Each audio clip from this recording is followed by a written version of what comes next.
Hi YouTube, I'm here to record a video for Love and Hip Hop Season 6, Episode 5. Tonight's episode, it was better than last week.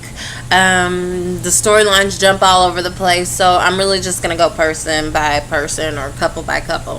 So, starting with Yandy and Mendeecees.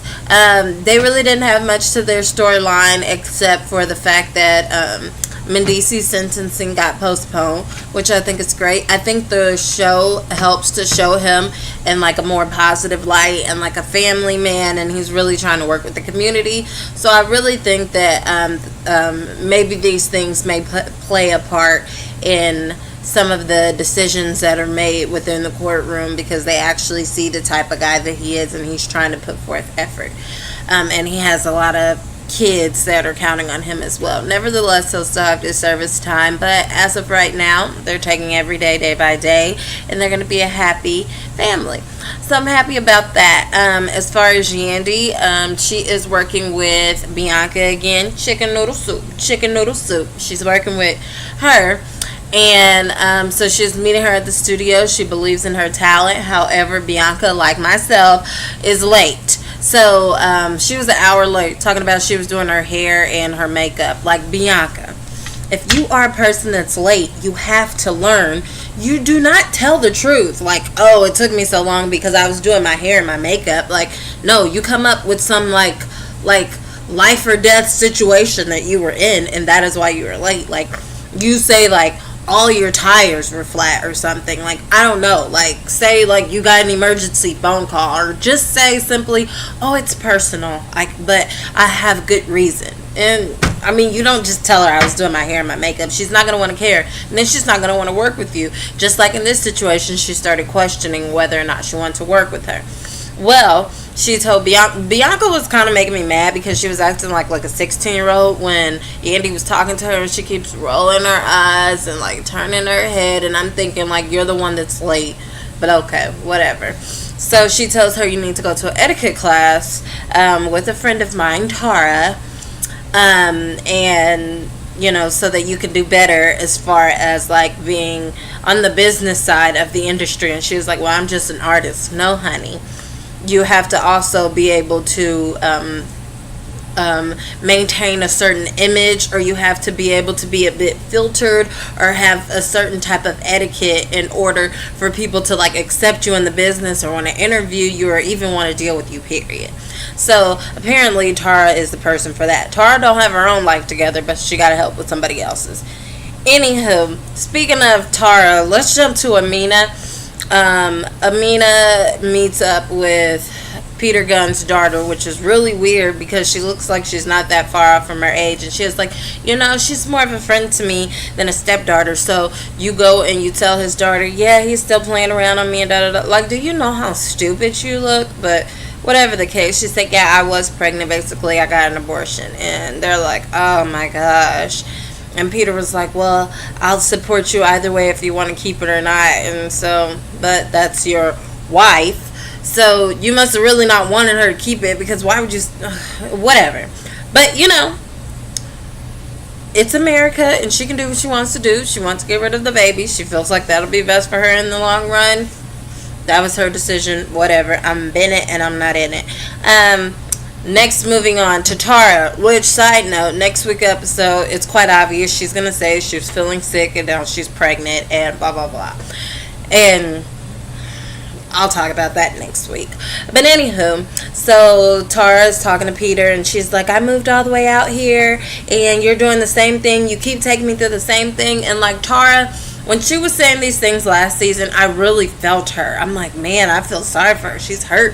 But this season, I have like no sympathy for her whatsoever, because you put yourself in this situation. Like, you keep doing it. You keep going back to him. So now you look stupid. Like, when you're doing these long, drawn-out monologues, nobody freaking cares because you look dumb.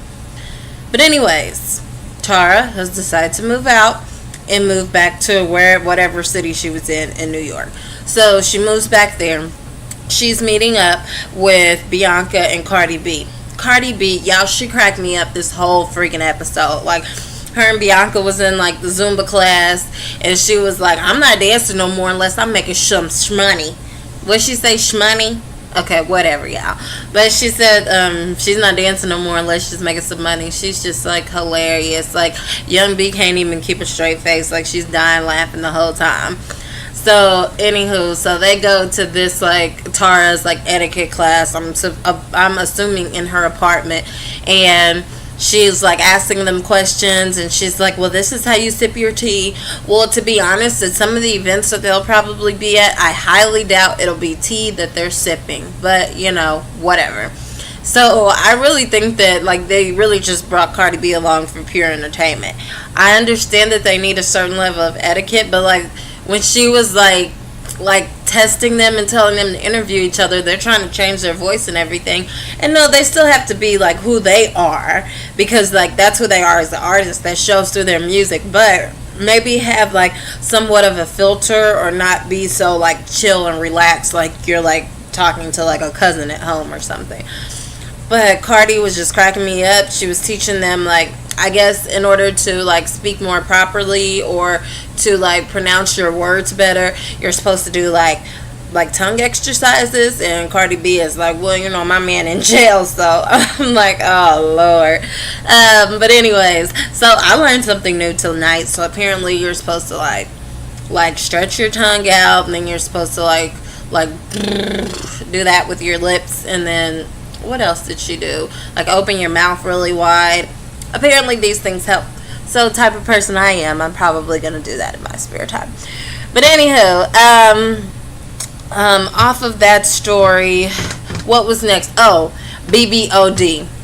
Okay, so Lexi Mo. Side note, Lexi met with Tretch. She called him Uncle Tretch. And I was just like so happy, because anybody that knows me knows that like Tretch is like one of my favorite rappers ever. So she was meeting with Tretch, and he was like giving her some like golden nuggets about the business and all that. And then he was like, you know, Mo, she really needs to shape up or she's gonna ruin it for the group. So then Lexi goes and meets with Mo's dad, which is fine because he works with the group. So like Mo gets mad, and she's like, you don't need to be me with my daddy without me, and y'all talking about me, and that, like basically like she doesn't want to listen to anything, and that's the problem. Like she doesn't want to listen. She doesn't take like constructive criticism. Like she thinks she has all the answers, and that's what's really running them into the ground. So I really do hope that they actually do part ways, because they're better off without each other. They're both more likely to be successful without each other. If she wants to be known as a hothead, that's fine, but Lexi doesn't want that image portrayed, you know, as far as her reputation. Anywho, last but not least, Mariah Lynn. Now, I'm typically not a fan of Mariah Lynn, but you know, she kind of won me over a little bit this episode. So like she's like a real person. Like the thing with her and Cisco, that is like yuck. That is like freaking gross. Like they don't even look like they go together. But anyways, she goes to go like pick up her mom out of jail because her mom was stealing, because her mom like has an addiction, and her mom's like, and she talks to her mom like she's her child, but her mom acts like a child. And I could see how that would be like really frustrating, but you can tell that she's like yelling at her because she like loves her, and she just like wants her to get it through her head. So her mom's like, well, I have something else to tell you, I'm pregnant. And I would have been like, come again? I'm pregnant. Come again? I'm pregnant.